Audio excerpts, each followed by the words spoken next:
a podcast to honor the gods. This better come with a sacrifice. Dave X Media. Hello and welcome to Content and Capable, a podcast all about following your passions while still feeling like a proper adult. My name's Sam and I'm your host. This week I spoke with Hope on the radio all about her work in commercial radio and how she's promoted it on TikTok and her plans for the future. Welcome to Content and Capable, Hope. It's lovely to have you on the podcast. Thank you so much for having me. Yeah, it's always weird speaking to another Australian on this podcast. I speak to so many different Americans, especially, about their perspectives on things, and it's like almost refreshing to have another Australian on the podcast. And every time I sit down and edit an episode with an Australian guest, it's like, oh, wait a second, they got everything. I didn't have to explain. Yeah, I think last week I explained the nut bush to my friends. Oh my gosh.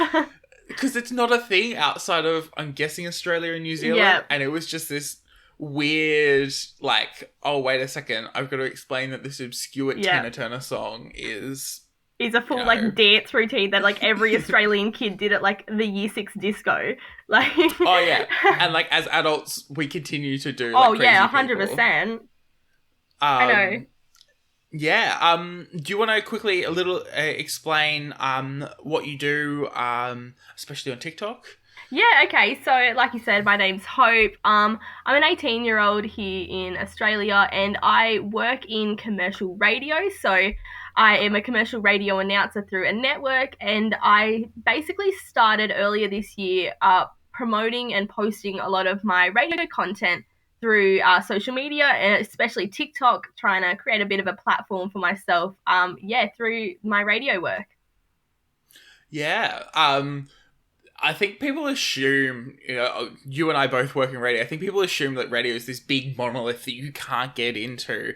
And speaking to another young person in radio is very validating, because it's like, oh, wait a second, they're doing the same things. And it's like normal stuff, I'm not speaking to someone 10, 15 years older than me. It's exactly. around my age. I know, it's funny. It's so rare to find other young people in radio, because it's something you don't find a lot. For me, I started when I was 16 in radio, and I get 20-year-olds, 30-year-olds come up to me all the time saying oh, hey, I would love to work in radio. And I look at them, I say, do it. What's holding you back? Yeah. What made you want to get started in radio in the first place? Yeah, so that's a good question. I kind of grew up and I was always this kind of outgoing, loud character of a person. And I basically decided, I knew that I wasn't going to have that regular 9-to-5 typical office job. That's just not who I was. And I used to sit in the car and just listen to radio all the time. People like Hamish and Andy, people like that, and just the fun and the joy they would have doing their job, talking to the craziest people, the craziest stories, having these wild experiences. And I just remember sitting there being I just want to do this kind of stuff for the rest of my life, just to have that creative freedom of, talking about fun stuff and calling people up. And I love that every single day is so different. And so I decided, from a very young age, I want to get into radio. And that's kind of how it all began. Yeah, it's fascinating because I don't think people often see radio as a place where you can have a career. But then you've got to realize that people like Kyle and Jackie O and Hamish and Andy exist, and they've, they either got started or worked in radio for a very long time. Yeah. And it is a viable career because they're paid crazy amounts of money to... Kyle and Jackie O are on $10 million a year. I say that to people, they're like, oh, is radio good money? And I'm like, well, if you're in the massive cities and you have the #1 rating breakfast show like Kyle and Jackie O, you're going to be on $10 million a year. But it's funny you say that, because when I talk about working in radio, so many people will say to me oh yeah, that's great for now, but what are you going to work as in the future as a career? And I say to them, I'm like, if I can work in radio until I am 80 years old and wrinkly, then I will, because you know what I mean? It is an actual career that people pursue. So yeah. Yeah, it's one of those things. I've had to explain it. I've been working in radio for 3 years, so since I was 18, and it's one of those things that I have to keep explaining, not necessarily to my immediate family, but to like my extended family. They're like, "Oh, what have you been up to?" And I talk about how I'm still at the radio station, and I specifically produce news, but I also host, a news and current affairs show and produce all of that content as well. And they're like, "Oh, that's great and all," but like, where's next? And I'm like, oh yeah, I know. like, I'm not. I'm not paid for my radio work. I work for a community radio station, and that's a whole other complex, weird aspect to the industry. But it just like, please don't. Like, it's a career. Yeah. One of the things I get right now, especially because I've just graduated year 12 and I'm going through the HSC at the moment, and there was one mum in particular that went and spoke to my mum one day and was like, "Oh, so like what university is Hope going to? Like what's she going to do in the future?" And my mum's like, "Oh, like she's working full-time in radio next year." And the mum was like really like, "Oh," like, and like kind of looking down on it a bit. And yeah, it's funny. I think people don't understand that, yeah, like you said, it is an actual career, and that it's not just something that I find that's just a fun thing to do. Like, it's something, yeah. Yeah, it is really interesting. When you started at age 16, what was the most interesting, like, assumption you had about radio that was kind of dispelled quite early on? Ooh, that's a good question. Probably that it was so easy. That sounds so bad, but I remember thinking like, oh, radio is a great job. Like, you just get to sit down, turn on a microphone and have a chat. And it's not until you actually get there and you realize the workings behind it and everything that goes into your show, and to actually all the stuff that happens before you get to turn the microphone on. It was kind of like a realization of like, oh, okay, it is a quite full-on, full-time job, Yeah, I had a professor tell me a couple years ago that, for every 1 minute of, content that you produce, it's like 3 minutes of prep and organization for, I think you're specifically talking about video, but I think the rule still applies for audio, because you can get real nitpicky with like technical audio production. Yeah, 100%. And, like, you think you're just speaking on the radio, but it's, like, preparing, and it's the admin work. It's making sure that, artists are being credited properly, preparing advertisements and community service announcements, everything. Yep. And then you finally get to sit behind the desk, and it's, like, the relaxing part. Yeah, exactly. Ironically.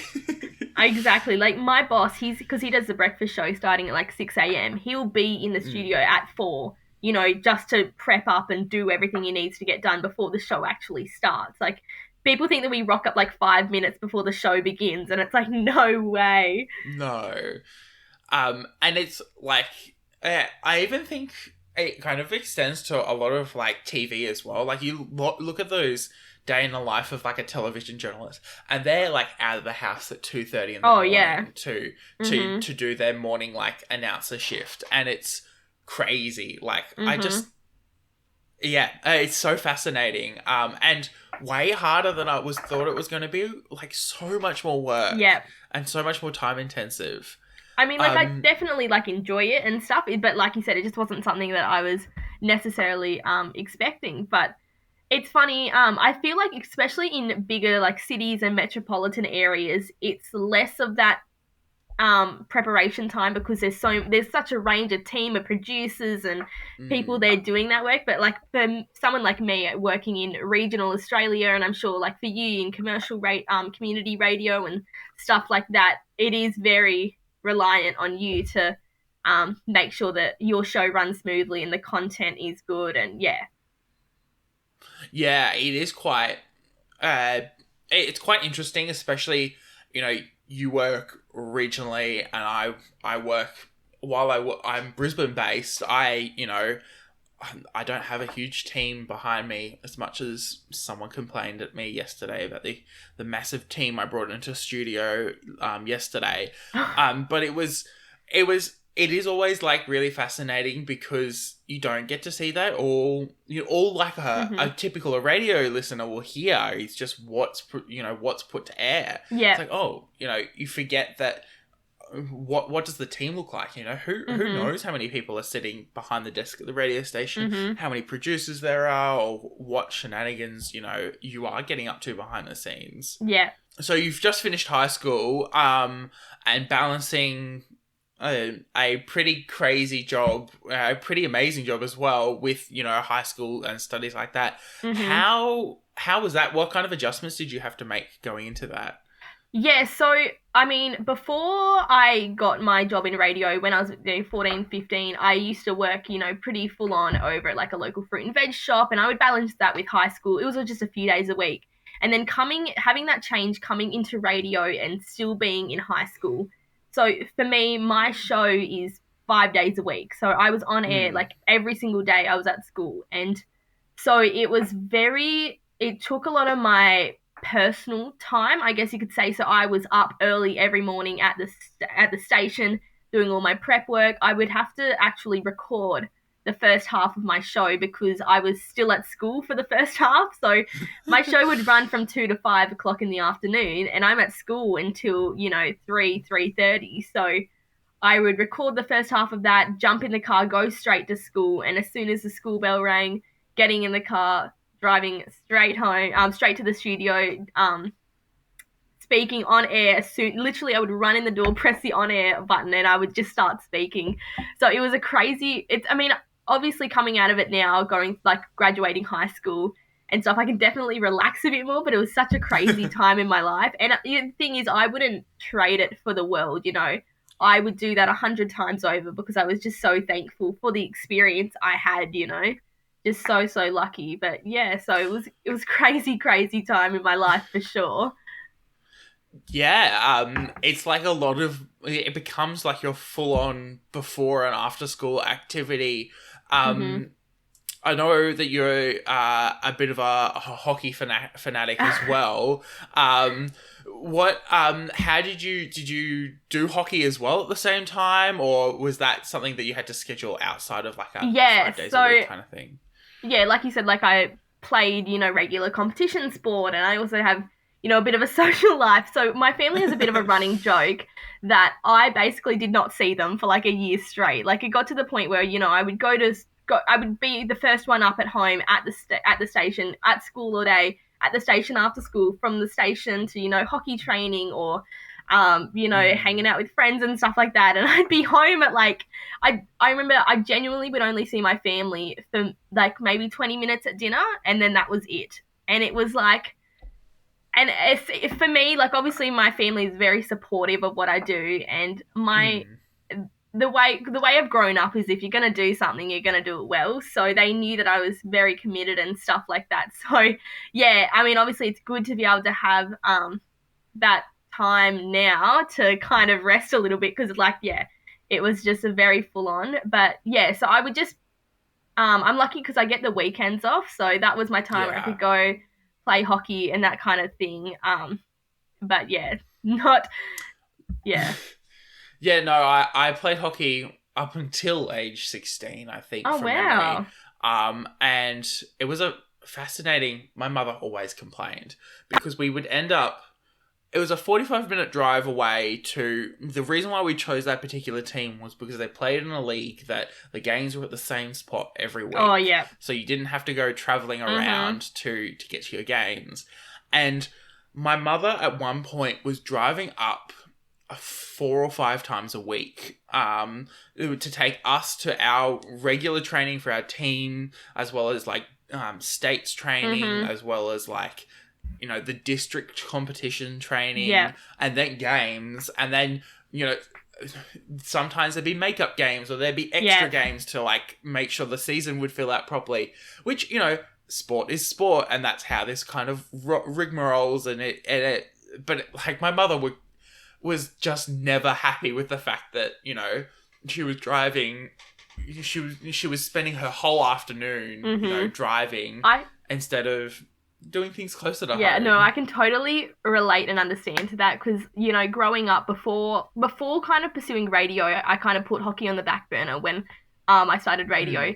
But I completely get it. You know, there was, because I was a goalkeeper, so I was doing like state training and, you know, the state selection process and playing for, you know, like New South Wales teams and like going absolutely everywhere for different trainings and carnivals and specific, you know, clinics and like it was insane. Everything. Insane, yeah. My brother was a goalie. I wasn't super sporty, but my siblings below me, my 3 siblings below me, were way more sporty than I am. And they got into all the competitions. I just played regular games.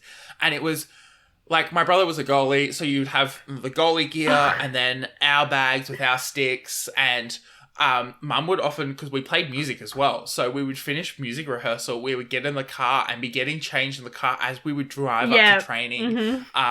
Do training, finish, get home at like 8 o'clock and go straight to bed and, you know, repeat the next day.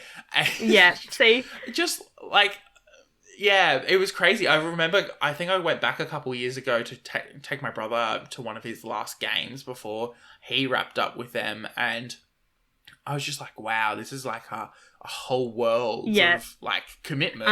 It so is. And like so I have older sisters and they were never kind of the sporty ones.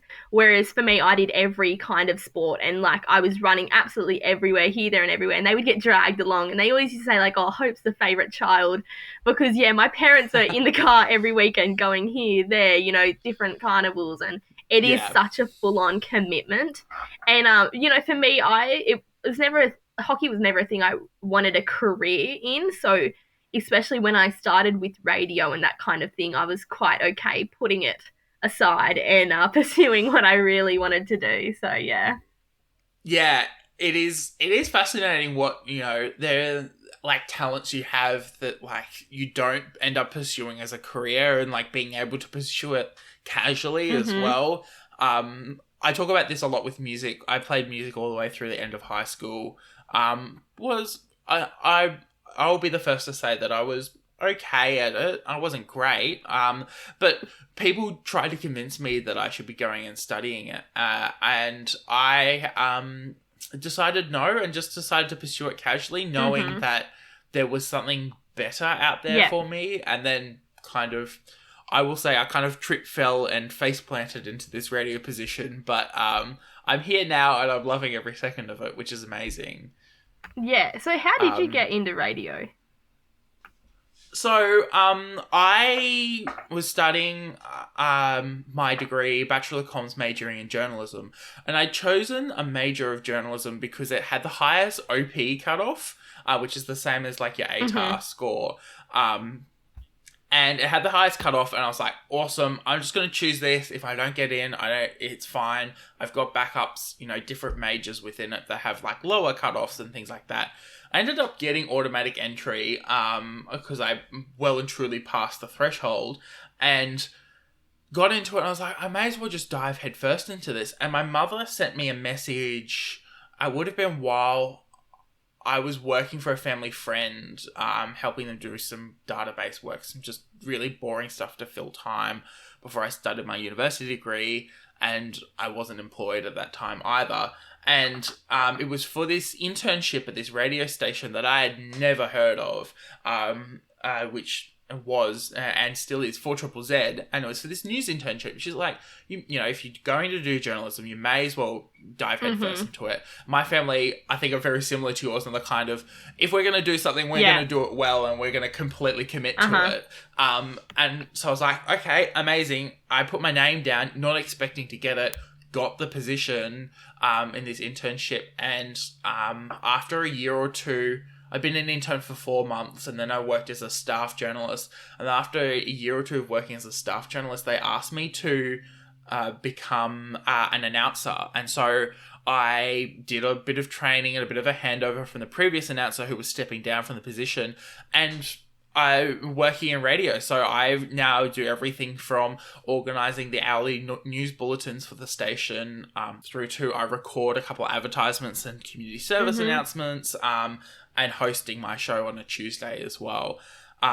And it felt like a bit of a trip, fall, and faceplant into the position, but wow, like, it's the right thing for me. Like, being able to, like, just keep speaking about things that interest me is so fascinating. Yeah, it's funny you say that, because I mean, like, I'm one of those people where it's like, I believe that, you know, everything happens for a reason and that kind of stuff. And it's a kind of similar situation for me with getting my job, because it wasn't like, it is incredibly hard for anyone under, you know, 25 to work in commercial radio. It's So for me, like, because I knew I wanted to work in radio, like, I had big plans of, you know, finishing high school and then start, you know, volunteering at community stations and stuff like that, because generally that's the route that so many announcers take, because it's the best way to get that experience and kind of get into the industry. And I was at school one day and we got an email for, like, because I'm in a regional area, like, it's quite a big regional area, but we have basically one main commercial station on, like, a network, and then we have, like, a community station and that kind of thing. And we got a email through school that was like, hey, like, we're looking for a receptionist for the school holidays to work at the commercial station.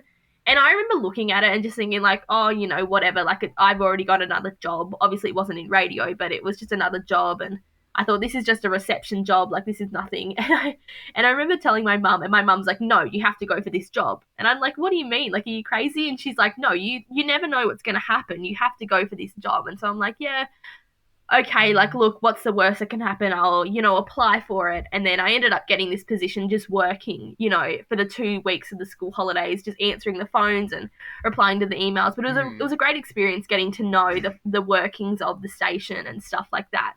And then obviously, they invited me back for the next school holidays, and this was during COVID, because they were looking to hire an actual receptionist. But it was during COVID, and they're like, hey, like, this is the last time we're ever going to ask you back. Like, would you just come and do another 2 weeks on the reception desk, and then, like, we won't bother you anymore? And my mum was like, this is your only chance. Like, you have to tell them that you're interested in radio. And, you know, fair enough. And so I remember I was so nervous, and I was just talking to a few of the people, like, hey, like, I am interested in radio. Like, I would love to work in radio. And I'm so lucky, because the morning announcer, Cam, he's like one of my favorite human beings ever. He honestly was just like, hey, like, you're interested in radio. Let's bring you into the studio.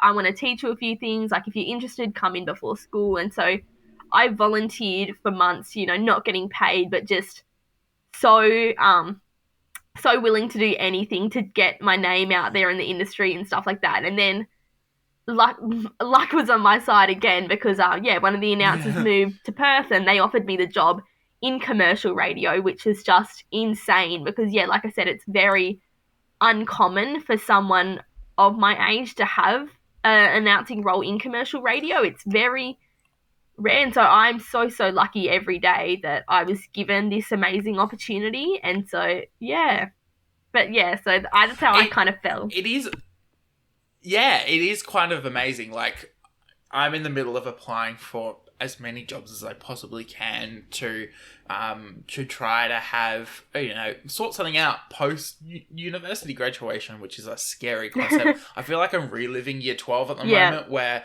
it's all this stress and anxiety. I don't feel like I can write any assignments. I don't want to do any schoolwork. I just want it all to be over and not have to do any work, and, you know. But I was having a look at, obviously, commercial radio positions and the kind of requirements that they look at for those positions. And it is fascinating, because there's some strict, like, one of them was like minimum 3 years commercial radio experience. I'm like, and I've looked into, you know, I've just been a bit nosy, and I've had a look at so many jobs, and they're like, you must have, like, amazing skills in radio. And I'm like, but there's so, like, you have to be there to learn these things before you can have that amazing experience. Like, you have to. And I think that was the best thing about my boss, is that he genuinely brought me in with absolutely no experience at all, and basically taught me so many things. You know, like I said, like, I work in producing of, like, recording ads and community service announcements, and I edit up station pointers, and I all that kind of stuff, like, do interviews and stuff like that. Yeah. But like, I understand what you mean. It's incredibly hard to get in anywhere without any experience, but then it's like, how are you supposed to gain the experience? It's a whole process. It is. And, like, you know, applying, I forget that most, like, journalism companies also use the exact same portal for applying for jobs. So whether it's the ABC or Channel 7, I found this one out actually last night. I was, like, applying for a couple of Southern Cross or stereo jobs, and it's just, you know, general journalist, general announcer positions that they've got going. Not as many as they did last time I checked, but I was like, oh wait, it's the same platform and they just want the same things from me. It's kind of like, oh wait, it's a lot more simple than I thought it was. And if I just think it through a little bit, it becomes a little bit more simple. And then just ignore all the scary warnings and go, I can just wing it. And like the best thing I've learned about radio is honestly just put your name out there, because you never have an idea about who's going to get in contact with you. And you know, like for me, obviously I started posting a bunch of, you know, TikToks about me working in radio. I then got contacted by a few people to do a Radio Today article, which Radio Today is just a website that just is journalism all about radio and news and stuff like that. So I did an article all about, you know, being in high school, working in commercial radio. And then from that article, I had, you know, announcers from like the hit station in Hobart and stuff like that get in contact with me. There's one guy in particular, his name was Ben Carney, and he worked the morning, like 9 to 12 shift for SCA in the hit station in Hobart. And, you know, I got in contact with him and we were talking all about radio and stuff like that. And we've been, you know, mutual friends online and that kind of thing. And he recently just moved to Nova over in Perth. And I was making jokes to him being like, oh, hey, you know, that's so funny. Maybe I should swoop in and take your Hobart job. And he said to me, he goes, just apply for it. What's the worst that's going to happen? I'll be your reference. Like, just apply for it. And I remember being like what? Yeah. Like, what do you mean? Like, expecting it to be like a joke, like, ha ha ha, like, I'm only 18. I don't have that much experience. And he was like, no, just do it. Like, go for it. What's, you know, the worst that can happen? And so it's kind of opened my eyes a little bit into the world. It's also, like, the community of, like, of radio stations around the country, regardless of whether it's commercial or community or public service, they're all really quite tight-knit as well. Like, everyone knows everyone, and everyone knows how... Like, we had a big festival here in Brisbane a couple of weeks ago called Big Sound, and we had community radio stations from all around the country come and do a huge station tour while I was working, and I'd stay back late because we had a couple of people from the community radio association coming over to chat about our newsroom. We had a couple of questions we wanted to ask and some ideas we wanted to pitch to them. So I was sticking around, but just speaking to these people who work in radio stations, it was like so energy uplifting. You know, everyone knows everyone. Everyone's here to support everyone else. And as much as, like, the industry feels really brutal, on the other side, it is, like, this amazing community. That's the one thing I've found, is that everybody is genuinely so supportive and happy for each other. It's not the kind of job where it's, like, people are nasty and, like, competitive. Like, oh, that person got a job over me. I mean, hey, it could be like that in the big cities. I don't know. But, yeah, so I've just through social media, gotten in contact with so many amazing people. And I was talking to my boss the other day. He's, you know, worked in radio for like 20 years and he knows a lot of stuff. And I was talking about my future in radio, and he just said, my best advice is that the radio community is it's actually so small. He's like, just do not burn bridges. And I said, I'm not trying to burn bridges. I'm trying to build these bridges. I'm like, I'm trying to make these connections. Like, you know what I mean? Oh, yeah. The one thing I think I've learnt as well is, like, people have long memories. If you make someone angry, they're going to remember it. I remember, it would have been like a year ago, I had a lecturer of mine was talking about how he refuses to work with this one organisation because 10 or 15 years ago, they did something that was, like, really annoying and that kind of disrespected them. And they're like, just never going to work with them again. And someone, you know, they're just, you know, regardless of what position I'm in, I'm not going to work with them. And it was just this fascinating thing of, like, people remember. I joke to a couple of my friends as a professor of mine. She has been worked all over the world as a journalist, and I said if you make enemies with her, you've made enemies with half the journalists in the world, I reckon, because she'll just let everyone know. Exactly, and I feel like it's like that in radio too, especially because I mean it's all done through networks, you know, and so it's really important to make those, you know, actual good connections with people and not burn bridges and do controversial things or whatever. Because, you know, I think for a lot of, you know, networks like SCA and ARN and Nova and stuff like that, like it's so important because it's the best way if you're looking to do really well in radio, it's getting those like level entry jobs and then working your way up kind of, I guess. And so, it's if you burn your bridges, then that's a whole network that it's kind of you can't really work with. So, 100%, and I think it's just a real testament to the strength of the community. Also, the fact that we do keep celebrating innovation as well. You know, it's really fascinating to see, you know, especially the big radio networks recently really embrace podcasts. But also, like, you know, people getting into promoting themselves on TikTok and things like that to really just get as much coverage as they possibly can and showcase the amazing work that, you know, is done that isn't necessarily appreciated. Yeah, 100%. So speaking about your TikTok account, as you said, you know, you created it earlier this year to build awareness.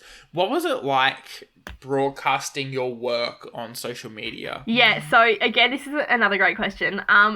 It's a really funny story, this one, because I was a bit iffy about starting the account just because being, you know, in a regional area, I grew up in the type of town where everybody knows everyone. And I just remember, I just didn't want to have to deal with posting on social media and going to school and people, you know, laughing about it and stuff like that.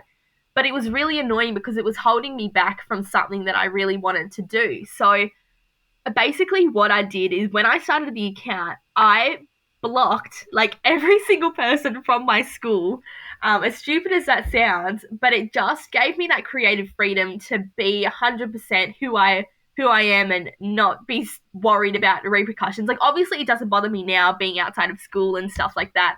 But it gave me that creative freedom to start posting online. And in the beginning, you know, it was a bit slow. Like every, you know, you don't go viral as soon as you post your first video. I mean, I think some people do, but that was not the case for me. I remember hitting 12 followers and being so excited the fact that 12 people I didn't know, because like I said, I basically blocked everyone I knew. 12 people I didn't know wanted to follow me. And then obviously just starting to post a little bit more.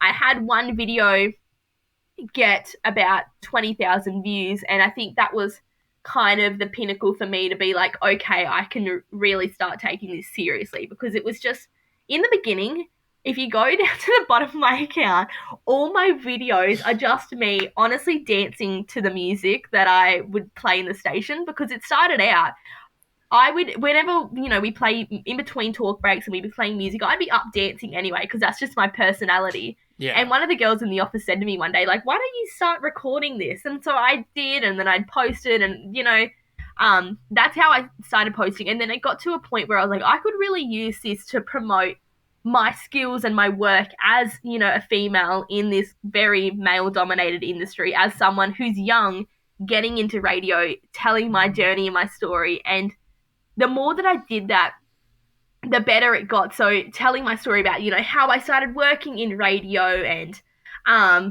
you know, doing some of my talk breaks on air to get people familiar with my work and that kind of thing. Because it's honestly like a digital resume nowadays. And it's worked. Oh, yeah. So I also started doing live streams recently to show people basically the behind the scenes of radio, because it's something I guess people are quite interested in. And I'm doing like a behind the scenes, like talking, doing my live stream, and, you know, people join and whatever. But I get a notification and it says that Mitch Turi joins my live stream. Now, if you don't know who Mitch Turi is, he has the number one night show in Sydney for Kiss. Like, he's like massive in radio. Yeah. And I'm like here fangirling, and he writes in the comments being like, hey, like, I love watching your live streams. You're doing such a good job and all this stuff. And it was just like validation for me to be like, I'm so glad I am posting on social media, because he wouldn't have any idea who I was otherwise, you know? And so Oh, yeah. a lot of radio announcers are like contacting me like, hey, love your work and all stuff like that. And so it's so awesome. It's such a good way to promote my work and what I do. So yeah. It is so fascinating, and it's one of those things where who knows who's watching, you know, a TikTok live, or, you know, who knows who's watching your videos.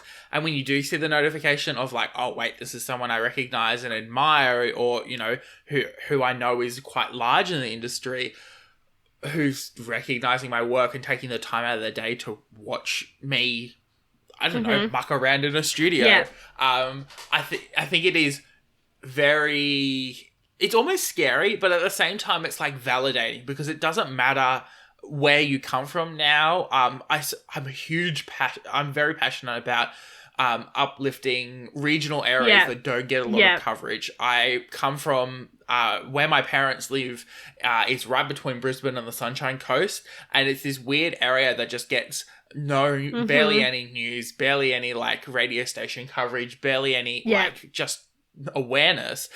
But there's so many people from here. So it's like, you know, the more people we can uplift from regional communities and underrepresented communities, the more interesting it becomes. And it really is a testament. The platforms like TikTok are like leveling that playing field a little bit. And young people like you and I, who would have been almost impossible to get into the industry 5 years ago, have that chance to like really get a foothold in it. Yeah, exactly right. So like for me, I live in Grafton, which is about an hour north of Coffs Harbour on the east coast of New South Wales there.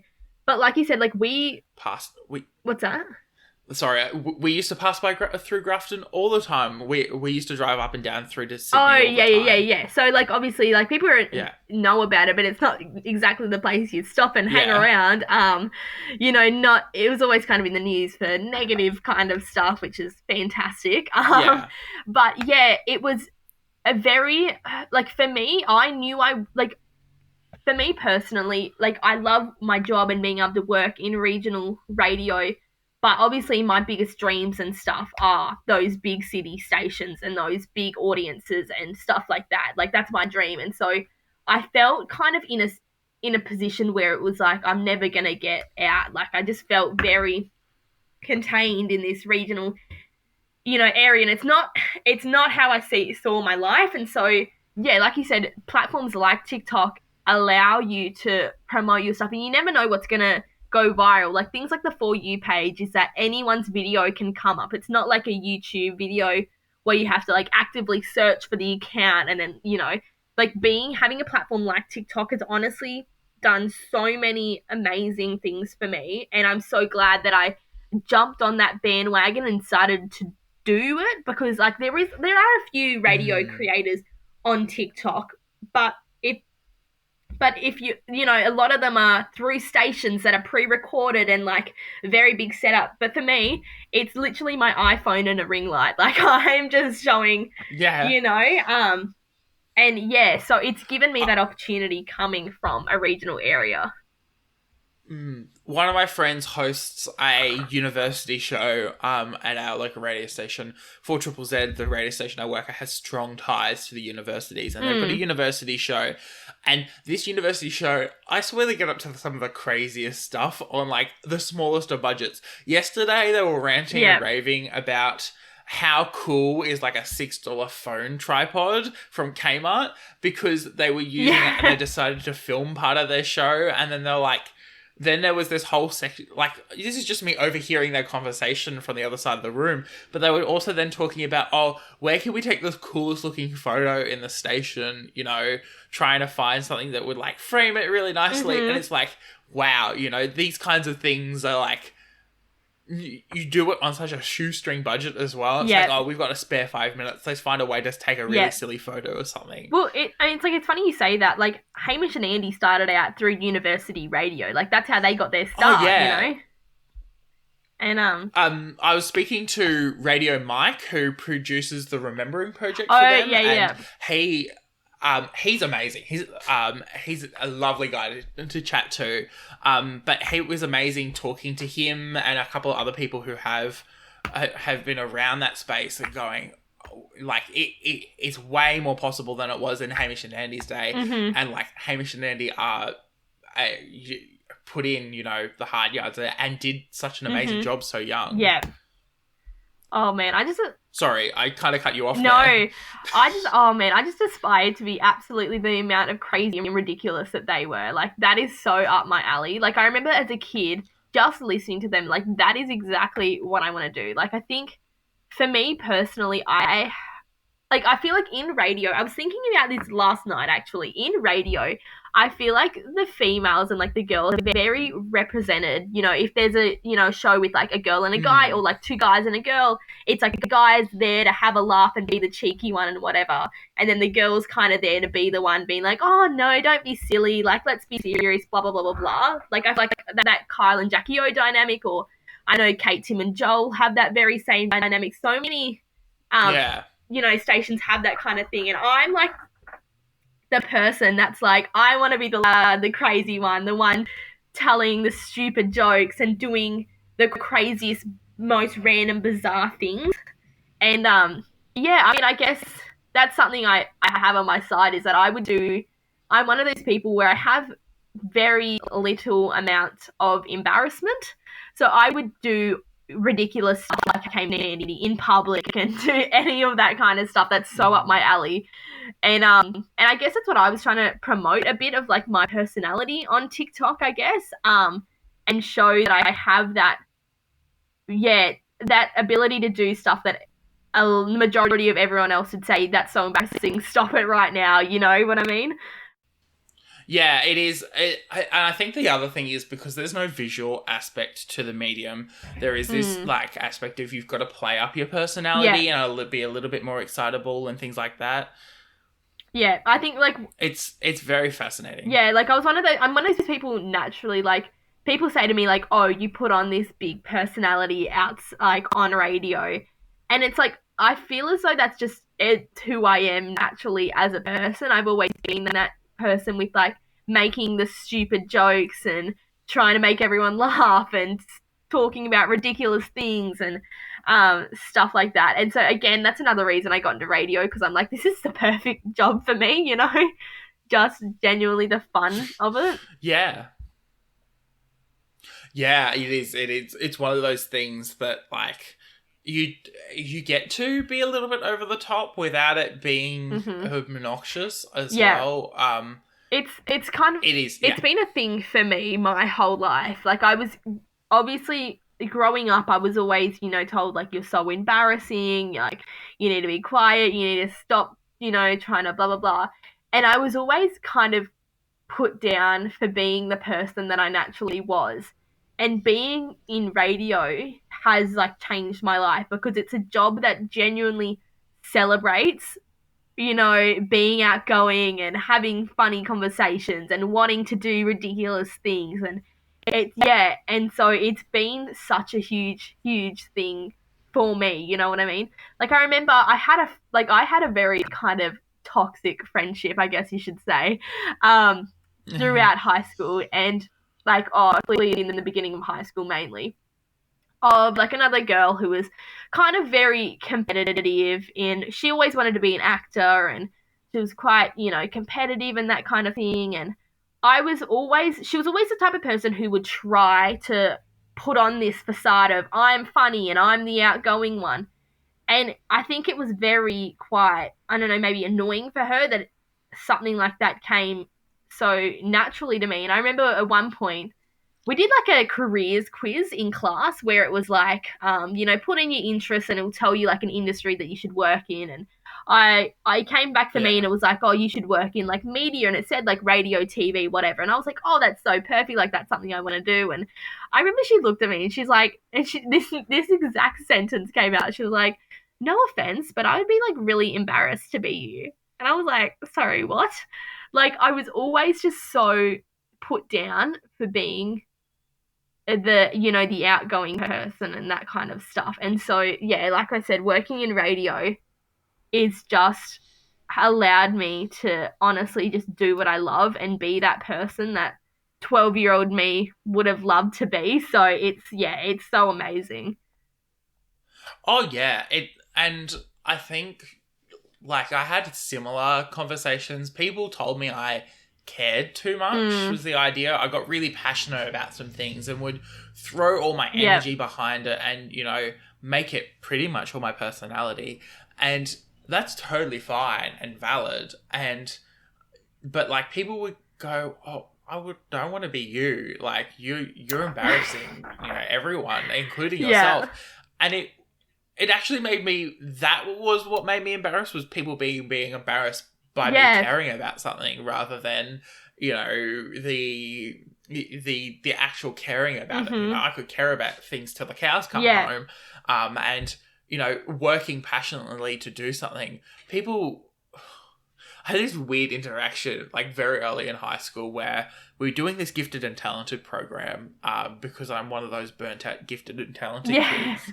And I had chosen to do the maths program instead of the English program. And someone turned around to me and goes, "Oh, I would picture you doing the English program, not the maths program. I don't think you're smart enough to do the maths program." I was just like, what? Yeah. Just like, I loved maths and science. I did physics and chemistry all the way through the end of high school.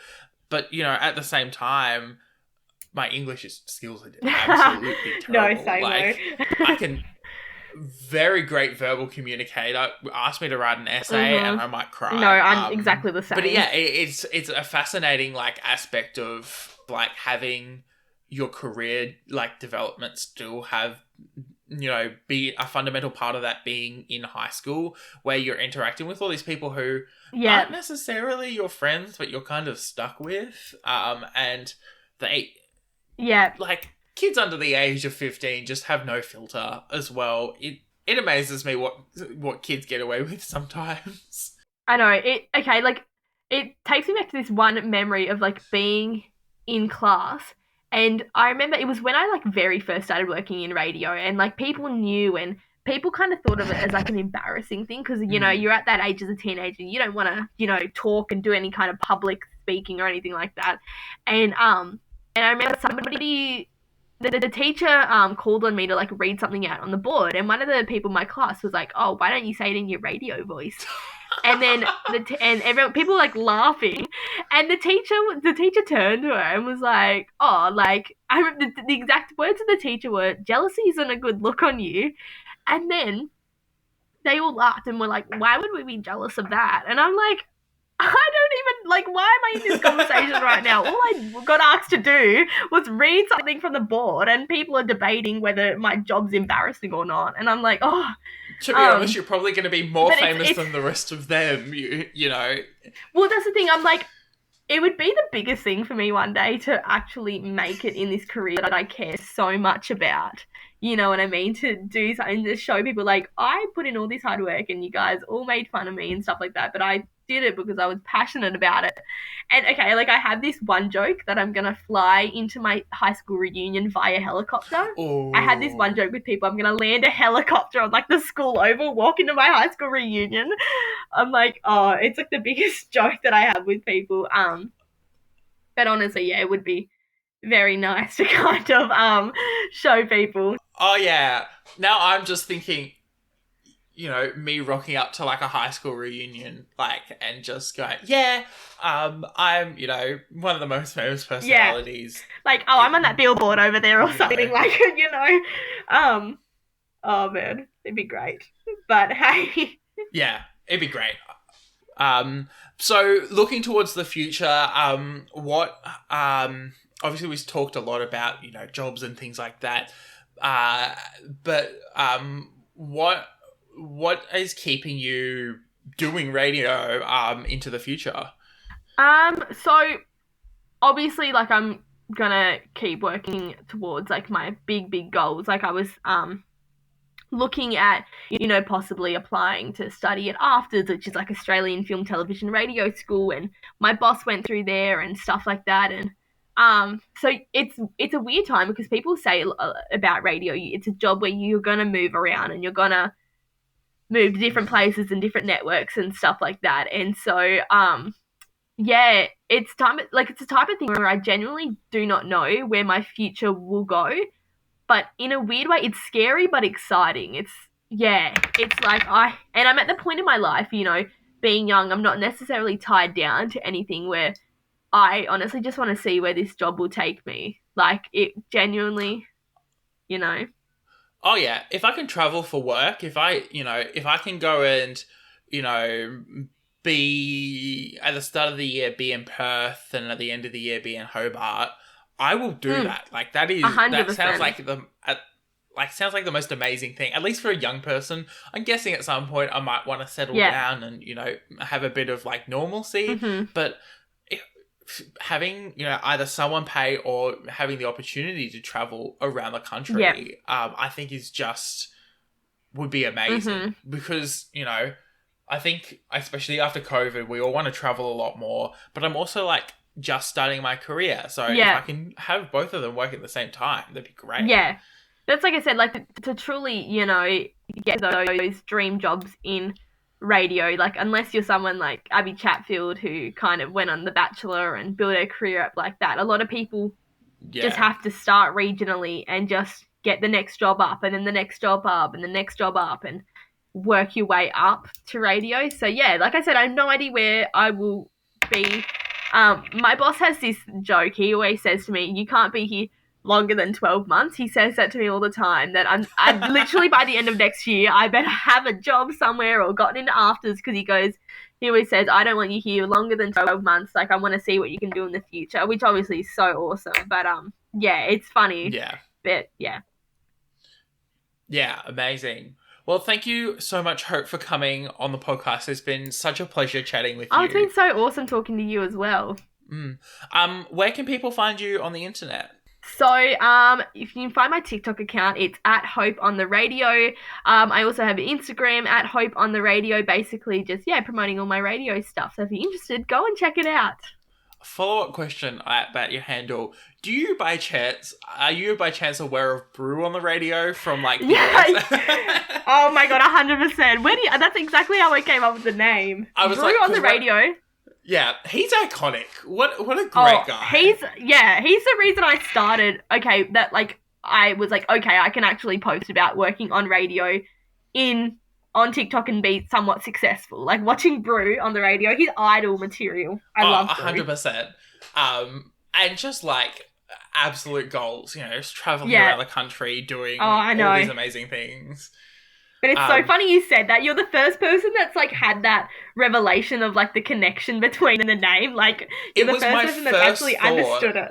Yeah, it was like I'm so unoriginal. Yeah, it wasn't that you were unoriginal. I was like, I admire the like understanding the good marketing here and just like running with it. But has there been any like TV, movies, podcasts, games that you've been interacting with that you want to plug? Okay, I remember seeing this question. One of my favourite movies of all time is Billy Elliot. People probably watched it through school and stuff like that. I studied a lot. But I love that movie. I don't know if you've watched it before, but I love the movie. I'm going to have to watch it now. It's I love it. And I love the fact that it's all about a boy in Northern Ireland he had to kind of hide what he loved to do, which was dancing, because it wasn't, socially approved and it wasn't something that he was allowed to do, but he loved it so much that he had to hide what he loved to do, and eventually just kind of prove that, he was, loved this, he loved to dance and stuff like that, and then ended up doing really well and, being in the Royal Ballet and stuff like that. But it was just something that I related to a lot, having to kind of, hide what you really love to do because people don't necessarily agree with it or, stuff like that. But so that's why I thought I would plug that movie today. It is fascinating. I think my only knowledge of Billy Elliot is I think that Tom Holland played. Yeah, so Tom Holland was in like the Broadway musical of it. Yeah, the stage production. Yeah, It's the only knowledge I have of that in general. I think I've maybe watched like the first 5-10 minutes. Yeah. I think for me, because I was like a dancer growing up, so I watched it, I loved it, but I just loved the genuine story behind it and how it can relate to so many people. I love like anything set in like Ireland, especially during the 70s and 80s. That's literally what it is, so I advise go and watch it. It's my favourite era, like Derry Girls as well. Amazing stuff. But you can find me at sam.the.journalist on TikTok and Instagram, and samobjournalist on Twitter. Recently on Twitter, I have been talking about the cringy headlines that you write as a journalist. The most recent one, which I think made us cry a little bit on the inside, was Nono Time Like the Present. A call to give time to local nonnas and nonnos. Oh my God. It's about like it was like an Adopt a Nono program, and we were like coming up with this headline with like, we've got to incorporate Nono somehow. That's so funny. And I think the journalist who wrote the story, I think she didn't really want to put it up like that. I was like, come on, this is going to get so much good engagement when it goes online. And I'm going to plug this week the TV series Big Shot on Disney+. It's a relatively new series. Yeah. Second season's just come out. I've been watching it. It's about this all-girls high school and their basketball team, and their coach is like a disgraced NBA coach who threw like a chair at an umpire or something. Okay. And it's like this whole thing of like him coming to terms with the fact that he's got to focus on the little things and empathy and a whole bunch of other really interesting things. And like they're all like quote unquote rich private school girls, but they're not all rich private school girls, and like, the whole dynamics of like being in high school and things like that. So it's very fascinating. I've been enjoying watching it. It's not the greatest TV series, but it's a good watch. Yeah, I'll have to check it out. Yeah. Thank you so much, Hope, for coming on the podcast. Thank you for having me. Yeah, I can't wait to see the amazing things you get up to. Oh, same for you, Sam. Thank you for listening to Content and Capable. You can follow the podcast socials at Content, the letter N, Capable on Instagram and Twitter. You can send an email to contentandcapablepod@gmail.com. Please give us a review on iTunes or Spotify to help others know that you love this podcast. The art was done by Opia. You can follow them at opia_art_. Opia is spelled O-P-I-A. Feel free to message them about making art for your project. Our music was written, recorded, and edited by Isabel Strauss-Reeds. You can find Izzy at Kane_I. That's I is in the body part. On Instagram and Twitter, and on YouTube at KaneI with no spaces. Feel free to message her about making music for your project or editing your podcast. What would you do if there was a terrifying prophecy about you? Or you had to go on a perilous quest to save a friend. Or everything you loved was in danger and the world was about to end? Whoa, slow down, Charlie. You know what to do when all that crazy stuff happens, right? Call Ghostbusters? No, you listen to Of the Eldest Gods. Right. Sorry, Ray. Y'all can listen to our podcast about the Rick Riordan books. We'll cover each chapter and talk about some of the fucked up mythological context. And we'll probably get cursed by Zeus. Let's hope that doesn't happen this season. Catch Oteg on all your podcast platforms. And eat some blue food while you listen. Wish us luck while we survive the apocalypse. Charlie. What? Content and Capable is a podcast all about answering the question, how do you adult? Don't forget to rate and review, and I will see you next Monday for another episode. Dave X Media.